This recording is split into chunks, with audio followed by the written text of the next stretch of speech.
함께 예배하는 모든 분들 가운데 이 말씀의 축복이 함께 하시기를 주님의 이름으로 축원합니다. 지금 우리는 8계명에 대해서 말씀을 계속 나누고 있습니다. 도둑질하지 말라입니다. 도둑질하지 말라는 이 말씀을 우리가 지키며 살아가려면 우리에게는 도둑질하지 않아도 되는 환경이 필요하다. 도둑질하지 않아도 되는 풍요가 우리에게 필요하다는 그런 생각을 우리가 갖습니다. 그래야 도둑질하지 않겠는가 이런 생각을 우리가 하게 됩니다. 그러니까 우리에게 좋은 환경, 좋은 조건, 넉넉한 현실이 우리에게 주어지게 될 때에 우리는 도둑질하지 않을 수 있다 이렇게 생각을 하는 것이죠. 우리가 막 생각하면 그것이 옳은 것 같습니다. 과연 굶주리고 헐벗은다면 누가 도둑질하지 말라는 계명을 지켜낼 수가 있겠습니까? 당장 답 넘어가겠죠. 남의 것을 훔칠 수밖에 없을 것입니다.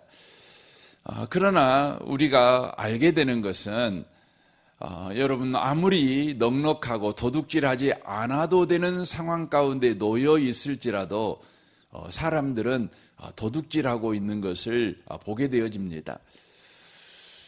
가난한 사람도 도둑질하지만 많은 돈을 가지고 있는 사람도 여러분 도둑질하고 있는 것을 우리가 보게 됩니다. 그래서 여러분 우리가 생각할 때는 어떻게 저렇게 부자가 어떻게 저렇게 남의 것을 더 가지려고 할 수 있겠는가? 우리가 이해 못하는 일들이 여러분 뉴스를 통해서 우리가 접하곤 합니다. 재벌이 도둑질을 하는 거죠. 뭐 10만 원, 20만 원 훔친 것이 아니죠. 수천억을 이렇게 갖기 위해서 부정한 짓을 하는 것을 우리가 심심치 않게 뉴스를 통해서 보게 되어집니다. 그러니까 도둑질하지 않는 것은 우리에게 주어진 환경이 또 조건이 좋아지면 해결될 문제가 아니라는 것을 우리가 알 수가 있습니다. 우리가 그런 말 하잖아요. 가진 사람들이 더 한다고. 그런 이야기를 우리가 하지 않습니까? 이 도둑질하지 말라는 이 8계명을 지켜낼 수 있는 것은 어떻게 가능하냐면 바로 우리에게 주어진 환경이 좋아져야 가능한 것이 아니라 하나님과 나와의 관계가 어떤 관계인지를 우리가 바르게 알게 될 때에 바로 이 8계명을 우리가 지키며 살아갈 수 있다는 것입니다. 그러니까 이 8계명을 지키는 것은 환경이 개선되어야 될 문제가 아니라는 거죠. 내가 돈을 더 많이 가지고 있어야 해결되는 문제가 아니라 하나님이 나와 어떤 관계인가 그것을 우리가 알게 될 때에 바로 지켜낼 수 있는 계명이라고 하는 것입니다. 오늘 본문은 그것을 바로 이야기를 해주고 있습니다. 이 본문 말씀은 사실은 이제 이 마태복음 5장, 6장, 7장 이게 이제 예수님께서 산 위에서 설교한 내용이어서 산산수훈 이렇게 이야기를 하지 않습니까? 산 위에서 했다. 산상 이렇게 하지 않습니까? 근데 이 마태복음 5장, 6장, 7장 이 말씀은 다른 주제를 이렇게 이야기하고 있는 내용이 아니에요. 한 주제를 지금 이야기를 하는 내용입니다. 그러니까 예수 믿는 사람, 하나님이 아버지 된 사람은 어떤 인생을 살아도 되는지를 설명하고 있는 거예요. 그러니까 우리가 구원을 받으려면 이렇게 살아야 돼, 이걸 가르쳐 주는 게 아니에요. 복 받으려면 이렇게 살아야 돼, 이걸 가르쳐 주는 게 아니에요. 구원을 받은 사람은 이렇게 살아도 돼, 이걸 가르쳐 주는 것입니다. 이 내용입니다. 6장만 한정해서 이제 이야기를 한다면 6장이 이 구제에 관한 이야기를 하는 거죠. 구제가 뭡니까? 가난한 사람들을 먹이는 거 아닙니까? 연약한 사람들을 돕는 게 구제가 아니겠습니까? 근데 보통 여러분 구제를 왜 합니까? 여러분 그 돈 많은 사람들이 부르이웃돕기 하면 TV에 나와가지고 이렇게 막 부르이웃돕기 이렇게 막 하고 그러잖아요. 사람이 구제를 하는 이유는 뭐냐면 그 사람이 불쌍해서 구제를 하는 것보다는 구제를 통해서 내가 얻는 이익이 더 많기 때문에 구제를 합니다. 여러분 당장 구제를 하게 되면 사람들한테 와 당신은 착한 사람입니다. 이런 명예를 얻게 되지 않겠어요? 그렇죠. 인간관계에서는 그렇습니다. 착한 사람이라는 명예를 얻을 수 있다. 이건 굉장한 겁니다. 왜냐하면 사람은요,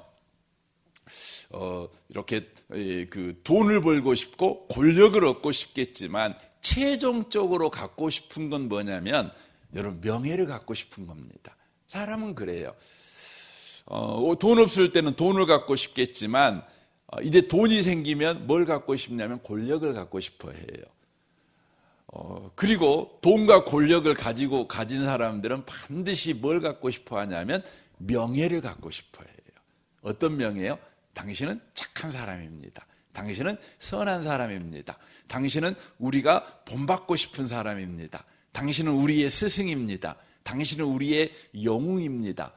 이런 이야기를 듣고 싶은 것입니다. 그래서 뭐예요? 구제를 하는 겁니다. 이렇게 구제하는 겁니다. 그래서 여러분 그 이름 밝히기는 좀 뭐하지만 임대 아파트를 지어가지고 엄청난 부자가 된 그 전라도 순천 출신의 그 갑부가 있어요. 저도 그분이 지은 집에 살고 있지만, 근데 그분이 욕 정말 많이 얻어먹습니다. 저 사람은 그냥 날림으로 아파트 지어가지고, 임대로 들어오는 참 가난한 사람들을 그냥 이 가난한 사람들의 돈을 그냥 해갖고 저렇게 부자가 돼서 이런 이야기를 되게 많이 들었던 것 같습니다. 근데 이분이 이제 부자가 되고 연세가 이제 거의 80이 넘으셨나요? 그러니까 이분이 요즘 뭐 하냐면 막 돈을 막 쓰는 거죠. 그래서 자기 동창들한테 막 1억 원씩 막 다 이렇게. 여러분 혹시 뉴스 들으셨어요? 그런 이야기 들었잖아요. 제가 그분 이름 이야기하면 좀 말이 될 것 같아갖고, 그 최근에는 그 자기 회사에서 다니는 사람이 애를 낳으면 1억 원씩 이렇게 막 또 막 주고 있잖아요. 그런 일을 합니다. 저는 나쁘다고 생각하지 않아요. 좋잖아요. 근데 왜 그분이 그런 글을 할까? 그렇게 돈 벌기 위해서 그렇게 살아오신 분이 왜 저렇게 할까? 그럼 그분을 추적해보면 그래요. 그분은 돈을 먼저 버는 일에 열심을 하고 돈을 많이 버니까 그 다음에 뭘 일을 했죠? 그 다음에 학교를 막 지었어요. 순천에 있는 청암 대학교도 본인이 해갖고 이렇게 하고, 그래서 이제 하는 거죠. 그리고 가난한 사람들 도와가지고 명예를 얻는 거죠. 사람은 그렇습니다. 그래서 예수님께서 뭐라고 그러냐면 6장에서 너 예수 믿는 사람은 예수 믿는다는 것 자체가 충분한 명예야. 영광스러운 지위와 신분을 가진 거야. 그러니까 네가 남을 이렇게 도와갖고 명예 얻으려고 할 필요 없어. 그래서 오른손이 하는 일을 왼손이 모르게 해. 이렇게 말하는 겁니다. 이렇게 말하는 거죠. 왜냐하면 그리고 여러분 영적으로 보면 그래요. 육신적으로 보면 명예를 얻기 위해서 그렇게 하는 거라고요. 근데 영적으로 보면 왜 우리가 구제하냐면요, 우리가 구제함으로 인하여서 하나님에게 더 큰 보상을 받을 수 있다는 생각 때문에 우리가 구제해요. 네, 그렇죠. 우리가 100만 원을 이렇게 연약한 사람한테 주면 하나님께서 너 잘했어. 내가 1,000,000원 보상해 줄게. 이런 기대가 우리 가운데 있어요. 그러니까 우리가 착한 일을 하면 하나님께서 넘치게도 보상해 줄 거라는 기대 심리가 우리한테 있다는 것이죠.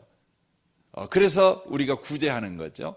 근데 예수님께서 주기도문을 통해서 가르쳐줘요. 뭐라고 말하냐면, 아니야, 너는 구제 안 해도 내가 너에게 먹을 거 줘. 일용할 양식 내가 줘. 그러니까 너 구제해갖고 더 부자 되려고 하고, 구제해가지고 먹고 사는 문제 해결받으려고 그렇게 할 필요가 없어. 이제 이걸 가르쳐 주는 거죠.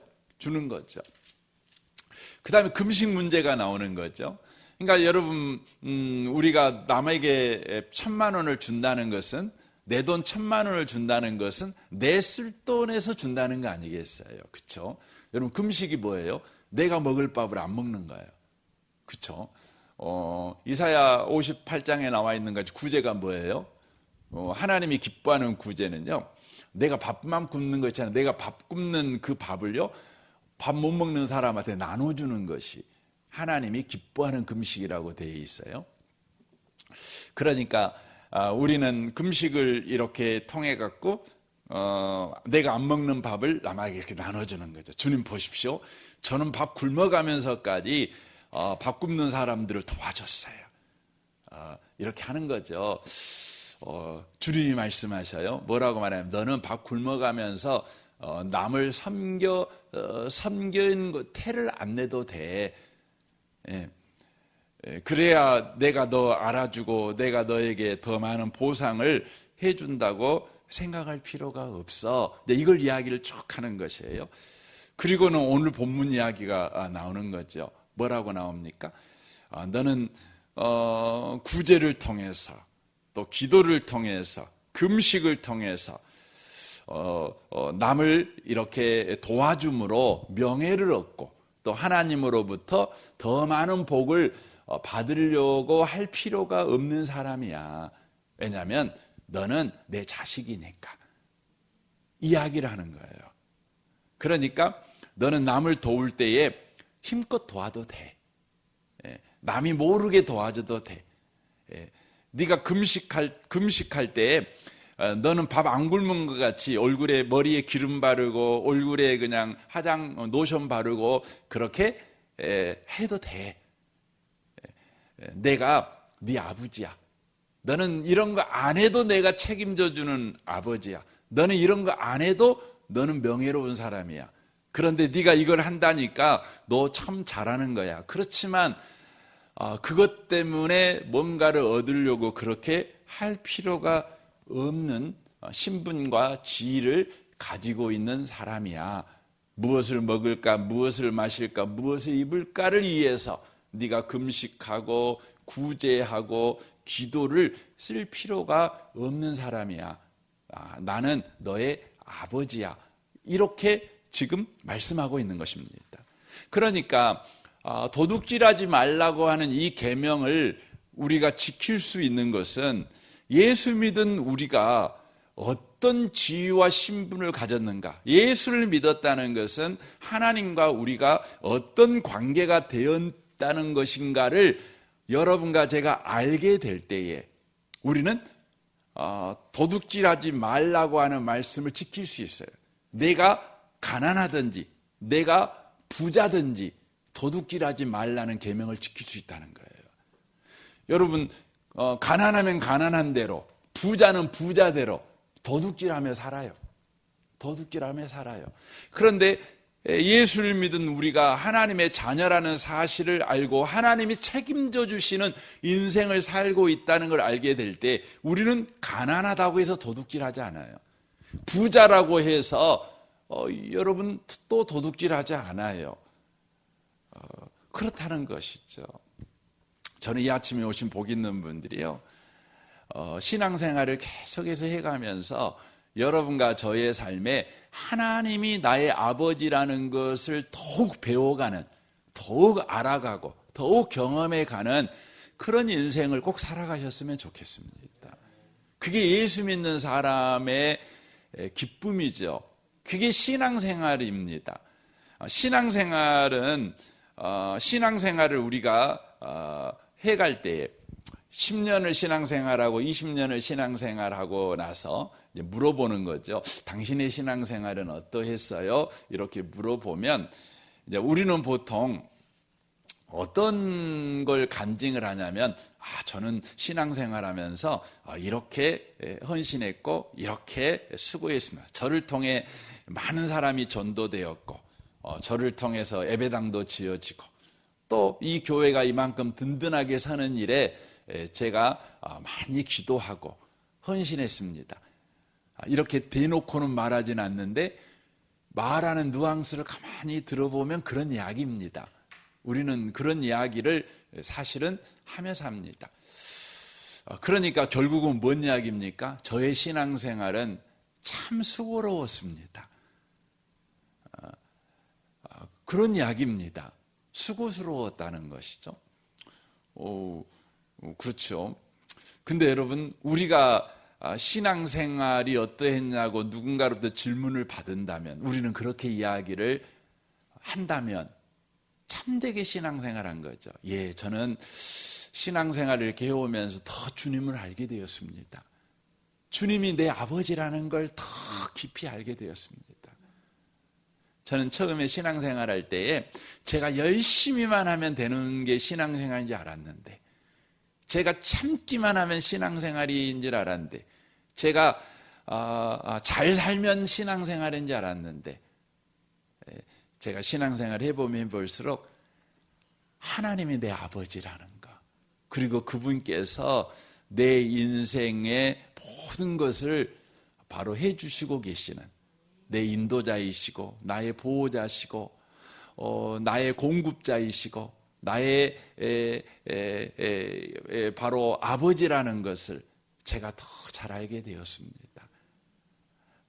내 삶의 인생의 짐을 주님이 대신 지고 계신다는 걸 알게 되었습니다. 주님이 나를 얼마나 사랑하는지 제가 신앙생활 하면 할수록 알게 되었습니다. 정말 감사하고 또 감사하고 여러분, 이게 우리의 고백이 돼야 될 줄로 믿습니다. 그래서 오늘 본문이 그렇게 말씀하고 있는 거죠. 그래서 32절에 보시면, 33절에 보면 그런즉 너희는 먼저 그의 나라와 그의 의를 구하라. 그리하면 이 모든 걸 너희에게 더하시리라. 그렇게 돼 있어요. 여기에 보면 너희는 먼저 그의 나라와 그의 의, 그가 하나님이잖아요. 아버지예요, 아버지. 그래서 이제 우리 6장에 보면 예수님께서 기도를 가르쳐 주잖아요. 기도를 가르쳐 줄 때 하늘에 계신 우리 아버지여 이름이 거룩히 여김을 받으시오며 이렇게 돼 있잖아요. 근데 이제 우리 성경에는 생략되어 있는 단어가 있어요. 그게 뭐냐면 아버지예요, 아버지. 보면 하늘에 계신 우리 아버지여, 아버지의 이름이 거룩히 여김을 받으시오며 이렇게 돼 있어요. 그 다음에 아버지의 나라가 임하시오며 아버지의 뜻이 하늘에서 이룬 것 같이 땅에서도 이루어지이다 이렇게 돼 있어요. 그러니까 여기 6장에서 예수님의 기도에서 나라가 무슨 나라예요? 아버지의 나라예요. 그러므로 그의 나라와 의를 구하라고 할 때 그는 누구를 가르치는 거죠? 그냥 하나님이 물론 틀림없어요. 그럼에도 불구하고 아버지 되신 하나님의 나라, 그 말이에요. 아버지 되시는 하나님의 나라. 그러니까 이제 아버지로서 우리를 다스리는 우리 인생, 이렇게 표현해도 돼요. 우리 인생이에요. 여러분, 우리는 죽으면 천국 가겠죠. 하지만 더 정확한 표현은 천국이 우리에게 왔어요. 그래서 지금 우리 속에 천국이 와 있어요. 천국을 마태복음에서는 천국이라고 표현하지만 또 마태복음에서는 뭐라고 표현하면 천국이 여러분 그 한문으로 천국이잖아요. 이걸 여러분 한글로 하면 뭐 어떻게 되죠? 하늘나라 이렇게 되는 거죠. 하늘나라. 그런데 왜 하늘이라고 표현했을까요? 하늘이라고 표현한 건 뭐냐면 이 물리적인 하늘을 말하는 게 아니죠. 천국 생각하면 우리 하늘 이렇게 쳐다보잖아요. 근데 이제 우리로는 하늘, 그러면 하늘밖에 없잖아요. 근데 우리나라 말에도 이 표현적, 이 의미가 중의적이죠. 여러 가지 의미가 들어가 있는데, 이제 하늘이라는 단어 자체가 영어로 보면은 스카이 헤븐이 있는데, 스카이는 그냥 이렇게 이런 하늘이죠. 헤븐은 뭐냐면 천국을 말해요. 천국. 근데 우리가 성경에서 하늘 그러면은 이것은 이 하늘을 말하는 것이 아니라 하나님의 통치하는 나라, 이렇게 돼 있는 거죠. 그래서 하늘, 천국, 하나님, 하늘나라, 이렇게 이야기를 할 때에 그 하늘이 뭐냐? 그럼 아버지의 나라예요. 아버지가 통치하는 나라. 근데 그 나라가 누구예요? 나예요. 내가 아버지의 나라예요. 그러니까 내 인생이 아버지의 나라예요. 그러니까 이걸 길게 늘려서 말하면 아버지로서 통치하시는 나라, 그것이 저와 여러분의 인생이에요. 그래서 우리 인생은 아버지가 통치하고 있는 삶이에요. 이걸 다른 표현으로 말하면 하나님 나라예요. 아버지 나라예요. 그래서 아버지 나라와 그 의를 구한다, 이 말은 우리 인생이 아버지가 내 인생을 대하고 있는 거죠. 그러니까 하나님이 내 인생을 대할 때 아버지로서 내 인생을 지금 살피고 있는 것을 구하라는 거예요. 굉장하죠? 그러니까 하나님의 성경에 보면 하나님의 이름이 다양하잖아요. 뭐 여호와 하나님, 뭐 여호와 이레 하나님, 뭐 여호와 삼마, 뭐 여호와 니시, 뭐 여러 가지 이름이 나오잖아요. 그런데 여러분, 하나님의 이름은 또 뭐가 있죠? 아버지가 있어요. 아버지. 하나님은 아버지로서 우리를 다스리시는 분이죠. 아버지. 굉장하죠.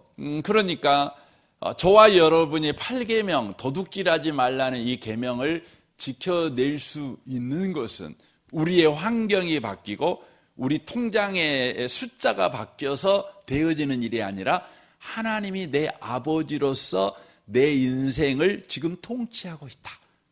이것을 저와 여러분이 알게 될 때에 비로소 도둑질하지 말라는 계명을 우리가 지키는 자가 될 수 있다는 거예요. 저는 오늘 하루도요, 내 인생은 하나님이 아버지로서 통치하고 있는 인생이다. 이것을 여러분이 꼭 기억하시고 이것을 오늘도 경험해 가는, 알아가는 복 있는 하루가 되시기를 주님의 이름으로 축원합니다. 아멘. 우리 같이 기도하겠습니다. 오늘 말씀을 우리 생각하면서 이 아침에 기도했으면 좋겠습니다. 하나님, 아버지로 우리 인생을 통치하시는 하나님, 우리의 인생은 하나님 나라입니다. 아버지의 나라입니다. 아버지가 통치하고 있으니 내 인생이 아버지의 나라, 천국입니다. 이것을 알고 오늘도 살아내게 하여 주옵소서. 여러분 가정을 위해, 또 여러분 우리 성도들을 위해서 중보해 주십시오. 우리 귀한 마을, 정식마을 장로님들과 순장 순원들 위해 기도해 주십시오. 이 나라와 이 민족과 북한과 열방을 위해 기도해 주십시오. 오늘 3.1절 아닙니까? 이 나라의 독립을 위해서 또 우리나라가 독립국가다, 이걸 선언한 나라 아니겠습니까? 날이 아니겠습니까? 얼마나 귀한 날입니까? 주님, 이 나라에 계속해서 은혜를 허락하셔서 이 나라가 자유로운 나라가 되게 하여 주옵소서. 이 나라가 진리 가운데 통치를 받아 진리를 알지니 진리가 너희를 자유케 하리라. 이 자유 가운데 있는 나라가 되게 하여 주옵소서. 우리나라는 주권적으로 보면 자유국가이지만 내용적으로 보면 국민들이 다 붙잡혀 살아갑니다. 그래서 세상에서 이 OECD 국가 중에서 가장 자기 스스로가 나 불행해 라고 생각하는 사람이 많은 제일 많이 있는 나라가 우리나라입니다. 자살이 가장 많은 나라고, 이혼도 가장 높은 나라고, 출산율도 가장 낮은 나라고. 여러분 참 우리나라가 어떤 의미로는 참 불행한 나라입니다. 주님 안에서 이 나라가 행복해지기를 원합니다. 이 3.1절에 다시 한번 이 나라를 여러분 가슴에 품고 좀 나라를 위해서 기도해 주시면 좋겠어요. 우리 청소년들, 청년들, 또 우리 장년들, 노년들, 어느 세대 하나 행복한 세대가 없는 것 같습니다. 여러분 이 나라를 생각하며 다시 한번 기도하는 시간 가졌으면 좋겠습니다. 우리 좋으신 주님께 이 아침에 통성으로 구하겠습니다. 기도하겠습니다. 하나님 아버지 감사합니다.